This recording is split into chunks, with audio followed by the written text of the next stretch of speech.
48वीं G seven शिखर सम्मेलन। हाल ही में 48वें G seven शिखर सम्मेलन में भारत के प्रधानमंत्री ने जी7 राष्ट्रों को देश में उभर रही स्वच्छ ऊर्जा प्रौद्योगिकियों के विशाल बाजार में निवेश करने के लिए आमंत्रित किया। जी7 की वर्ष 2022 की अध्यक्षता जर्मनी के पास है। जर्मन प्रेसिडेंसी ने अर्जेंटीना, भारत, इंडोनेशिया, सेनेगल और दक्षिण अफ्रीका को जी7 शिखर सम्मेलन में आमंत्रित किया है। क्या है जी7 समूह?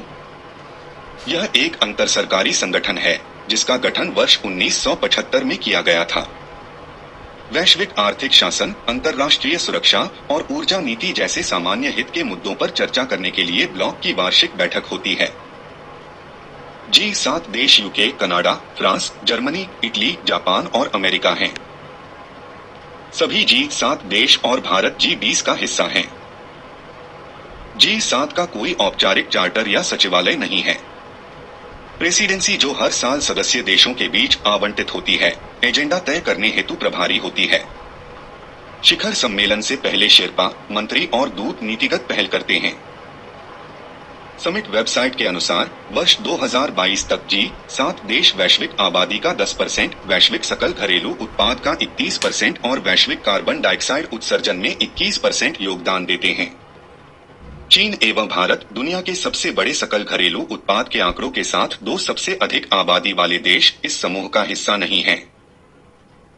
वर्ष 2021 में सभी जी7 देशों में सार्वजनिक क्षेत्र का वार्षिक व्यय राजस्व से अधिक था। अधिकांश जी7 देशों में भी उच्च स्तर का सकल ऋण था, विशेष रूप से जापान जीडीपी का 263%, इटली 151% और अमेरिका 133%। जी7 देश वैश्विक व्यापार में महत्वपूर्ण भूमिका का निर्वहन करते हैं। विशेष रूप से अमेरिका और जर्मनी प्रमुख निर्यातक देश हैं। वर्ष 2021 में दोनों देशों द्वारा विदेशों में 1 ट्रिलियन अमेरिकी डॉलर से अधिक की वस्तुओं का निर्यात किया गया। जी7 शिखर सम्मेलन की अन्य मुख्य विशेषताएं।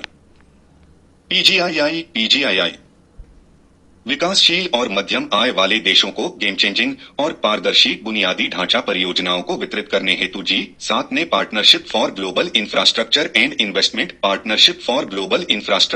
इन्वेस्टमेंट के तहत सालाना सामूहिक रूप से वर्ष 2027 तक $600 बिलियन जुटाने की घोषणा की। Life campaign. भारतीय प्रधानमंत्री द्वारा global initiative for lifestyle for environment अभियान कैंपेन पर प्रकाश डाला गया।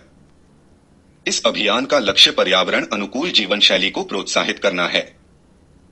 रूस यूक्रेन संकट पर रुख।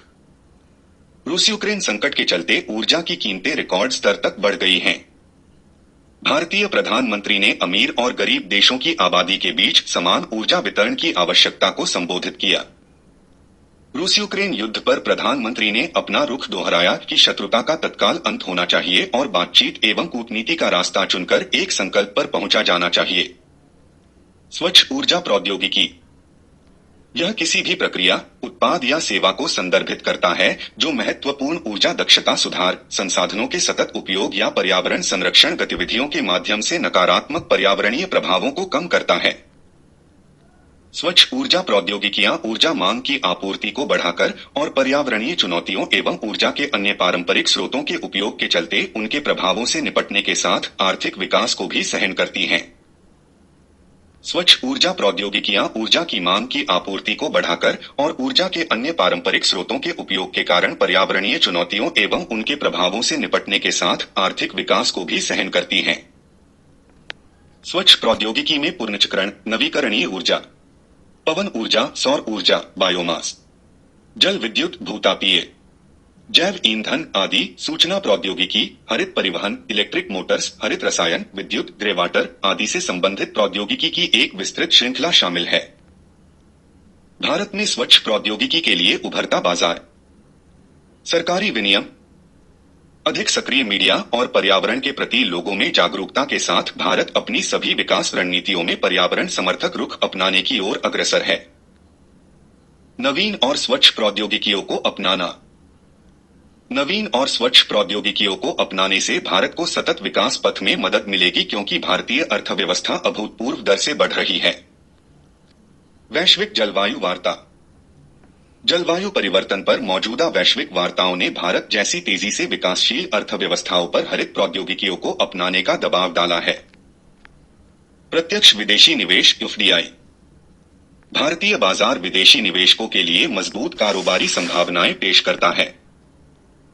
भारत की बढ़ती अर्थव्यवस्था और ऊर्जा सुरक्षा को मजबूत करने एवं प्रदूषण को कम करने के लिए स्वच्छ ऊर्जा की बढ़ती मांग के साथ साथ चल रहे क्षेत्र में सुधार भारत को पर्यावरण के अनुकूल निवेश के लिए विश्व में सबसे आकर्षक स्थलों में से एक बना रहा है। कम कार्बन प्रौद्योगिकियां। भारत अक्षय बैटरियों और हरित हाइड्रोजन में एक वैश्विक नेता बनने के लिए विशेष रूप से अच्छी स्थिति में है।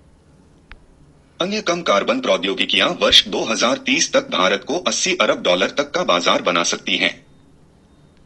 भारत में विकास। भारत ने गैर जीवाश्म स्रोतों से 40% ऊर्जा क्षमता और पेट्रोल में 10% इथेनॉल मिश्रण का लक्ष्य हासिल किया है। भारत में दुनिया का पहला पूर्ण रूप से सौर ऊर्जा संचालित हवाई अड्डा है। भारत अक्षय स्रोतों से सबसे बड़े ऊर्जा उत्पादक देशों में से एक है। विद्युत क्षेत्र में नवीकरणीय ऊर्जा बड़े जल विद्युत संयंत्रों को छोड़कर कुल स्थापित विद्युत क्षमता का 20% हिस्सा है। स्वच्छ ऊर्जा के लाभ। स्वच्छ ऊर्जा वायु प्रदूषण में कमी सहित कई तरह के पर्यावरणीय और आर्थिक लाभ प्रदान करती है। विविध स्वच्छ ऊर्जा आपूर्ति आयातित ईंधन पर निर्भरता को भी कम करती है। अक्षय स्वच्छ ऊर्जा में निहित लागत भी कम होती है, क्योंकि तेल या कोयले जैसे ईंधन निकालने और परिवहन की कोई आवश्यकता नहीं होती है। ये संसाधन स्वाभाविक रूप से उपलब्ध होते हैं। स्वच्छ ऊर्जा मिश्रण के अन्य औद्योगिक लाभ भविष्य के स्वच्छ ऊर्जा संसाधनों के विकास, निर्माण और स्थापना के लिए रोजगार का सृजन करते हैं।